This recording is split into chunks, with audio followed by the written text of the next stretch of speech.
So we're back again to talk about people's motivations, people's workflow, those things I think about all the time. I really love hearing about. I spend a lot of time thinking about it, about motivation and workflow, and kind of tearing down the veil in certain aspects, but not others. And the truth about making cartoons, I think, is a good one to address on YouTube since it's so popular.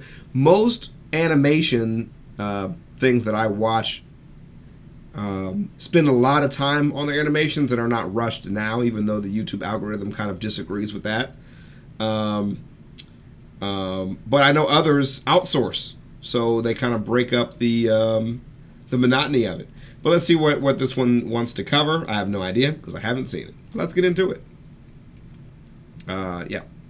Or is coming back. We'll be going to these places on these dates. If you're interested. Also, I have facial hair now. Recently, I read the worst YouTube comment ever, and I can't stop thinking about it. This comment lives in my head completely rent-free. It lives in its own private penthouse. The comment was concerning my upload schedule, and it was, if anime studios can make an episode of anime in 1 week, then these YouTubers can make a video in a month. And wow. Wow. All right. Sorry. That's ridiculous. Initially, I reacted like, you think that's how this works? You think anime studios post an episode and go, great work, team? Well, time to make the next episode this week. Hope none of you have any plans. I know the working conditions in Japan are bad, but sheesh. I guess all the animators are just slacking off between seasons then, huh? And as I thought about it more, I realized, I can't get too mad. This person is just uneducated about the animation industry and is probably a minor. And then I thought, hey, I know a bit about animation behind the scenes. Maybe I could talk about being an artist and educate people on the animation pipeline. So that way, I won't get any more uneducated comments. For this video, when I say artist, I'm going to be talking about the Google definition of an artist. Noun, a person who produces paintings or drawings as a profession or hobby. You know, the pen and paper artists. I'm not really going to be talking about artists who make music or birthday cakes or take black and white photos of sunsets because I want to talk about cartoons. I make cartoons. Now, it should come to no surprise that I'm pro-artist. Yes. Well, not a pro artist. Are you kidding? I know my skill level. I still can't draw fingers. What I'm saying is I will support anyone who wants to make art. If you're making art as a hobby, then that's a really great creative outlet, and having something physical as an end result is incredibly rewarding. But if you want to turn making art into a full-time job, you might want to sit down and consider a few things.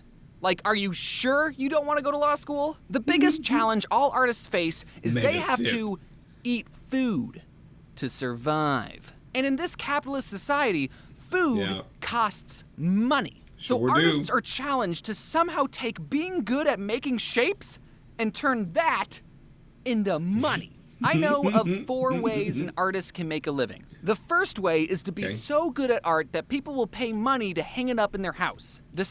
I met an artist, sorry to interrupt the video so soon, but I just met an artist who used to sell art in an art gallery, and he made good money doing it, but he hated it.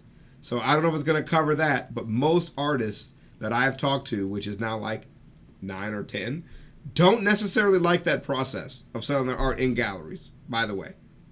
Second option is to make caricature drawings at beaches and tourist traps. The third option is to sell your plasma. And the fourth option, which is the most common option, is to make drawings that people will pay you to make, and do a little bit of option 3 on the side. Some artists will take commissions, which is basically an artist going, hey, I'll draw whatever you want, asterisks, for $100. And people will go, what the art should be free. I was going to give you so much exposure to my 50 Twitter followers. Or people will go, I want you to draw this cute animal character I made, and while at first your price might seem a bit high to the uneducated, I understand that art is a time-consuming process and you need to eat too. So here's a crisp $100. But another somewhat more stable idea is that artists will get jobs at studios or work for a YouTuber, and we'll be like, hey, we'll give you money if you draw specifically what we want, and if we don't like your art, we'll make sure to communicate clearly what we would like changed and work as a team to do the best we can. or you're fired. And that leads us into animation. An important thing to remember for animation is that drawings equal time plus money. Exactly how much time? Well, to answer that one commenter's question, no, an anime studio does not make an episode of anime in 1 week. No. I think. South Park is what making an episode in a week looks like. And truthfully, that's very impressive. I take months trying to figure out what the heck I'm even going to talk about. Making a single episode of a cartoon from scratch takes about 2 years. Don't believe me? Well, let's see what Yakko from the 2020 Animaniacs has to say in the very first episode. At least, we still think there's a President Trump. You see, the writers are writing this in 2018. Now that doesn't mean it took 26 years to make the first season of the Animaniacs. There's a lot of moving parts that happen when producing an animated TV series. For starters, the whole season of the show really gets cool made at background. the same time. While the writers are writing episode 12, the storyboard team is boarding episode 3, and the design team is designing the bowling shoes that are going to be worn in episode 6. And it's someone's entire job to make sure that everyone's doing their job. This is called the animation pipeline. And there's so many other departments that I could honestly make a whole other video about this pipeline. You should actually do that, by the way. If you're interested, I'll do it. But just know that it takes roughly 2 years to make a season of a cartoon show. And that's why when shows reference memes, they're extremely outdated. You know, like a boss. Boom! It's beautiful, isn't it? This exterior nighttime city skyline background. This background was drawn by one of my background artists, Annie Loomis, and it took 7 hours to make. And it was used specifically for this clip. If it wasn't for the Cats movie, I would have thought Hollywood knew what they were doing too. It lasted for 4 seconds. 7 hours of work, 4 seconds of content. So before we continue, I'm going to make you all sit and appreciate this background Look for at another it! 4 seconds so I can double the value of this background. Backgrounds can be a time-consuming process, and the whole purpose of them is to be in the back of the ground. They're not even the focus. So storyboarders will sketch out a scene to set the staging through layout, posing, and character expression. And during this phase, I'm trying to find places where I can reuse backgrounds or take pieces of other backgrounds and Frankenstein monster them together to make an entirely new background. Like how I used the city background to be outside this window, or how I took the buildings from this background, the bushes from this background, and the bench from this background and made an entirely new background. And hopefully, none of you noticed. Am I being cheap? Or cutting corners? Absolutely. Yeah. But that's the point. That gives another background artist more time to make something else, like this James-themed city skyline. Instead of having to draw 20 different backgrounds of a bedroom. We already have a bedroom. Let's just do something else, please. It's not being lazy. It's getting the most use, the most mileage out of your hard work. I see this next story pop up on Twitter about every month, and it makes me want to stab my eyes out. If you look at this scene from The Jungle Book and this scene from Winnie the Pooh, these two similarly proportioned boys are eerily moving in the exact same way. Wait, was this plagiarized? Did someone from Winnie the Pooh plagiarize The Jungle Book? No. Remember what I said about drawings equal time plus money? Well, back in the old days of animation, before fancy graphics cards and floppy disks, animation frames had to be physically painted onto floppy transparent sheets called cells. So animated movies were essentially a really long flipbook with over 100,000 hand-drawn painted pages. Hand-drawn pages.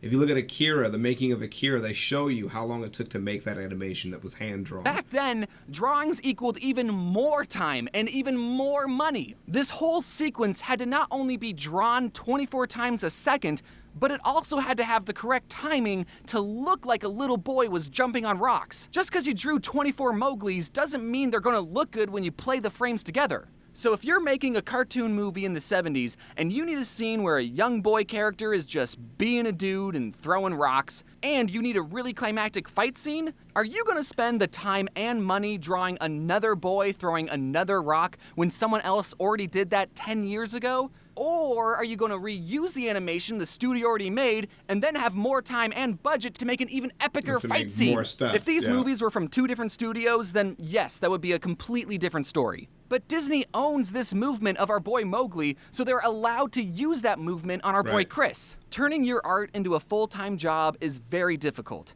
I'm extremely lucky to not only have this opportunity, but to be able to build an amazing team of talented artists to create these cartoons and share them with you. And because of you watching these videos and supporting me, I'm able to reinvest money into the team so we can make better quality content and I can support more artists. It's a win-win symbiotic thing we got going on. So if you ever wanted to get into the art industry, good luck, get drawing, and start putting that portfolio together. I hope you all enjoyed this art rant. That was actually freaking fantastic. Yeah, dude. That would be great to see the behind the scenes of his videos. Would be great. Wow. They sold his sketchbook at school. That's super cool. Yeah, man. If anybody is interested, I know a lot of people interested in artists. We work with an artist. That's how we get our backgrounds done. We work with an artist. She gets these done super fast, too, by the way. Like, we order these. We get these within, like, a week or so. She is freaking awesome. And I'd be ordering the most ridiculous things. Like, get a better close-up. But this one, it's my most recent idea. This one will never be defeated. This is the greatest idea I've ever had, and I will never top myself. The Game Boy Taco, and she completely crushed the idea. But I think the fish, squid, samurai, and fish guns is a close second for ideas. But she does commission work, obviously, and I don't know if I don't think she makes a living off of it because of how quickly she gets my art done. But it's a great side job, and she does great work. So I can definitely see this going places. But anyways, yeah, thank you guys for your support and love and everything like that. I've had a great time making these vids, and you guys have come back with some banger-ass suggestions. So I think we'll do the Only in School video, and then that'll be everything that we do for today. All right, peace.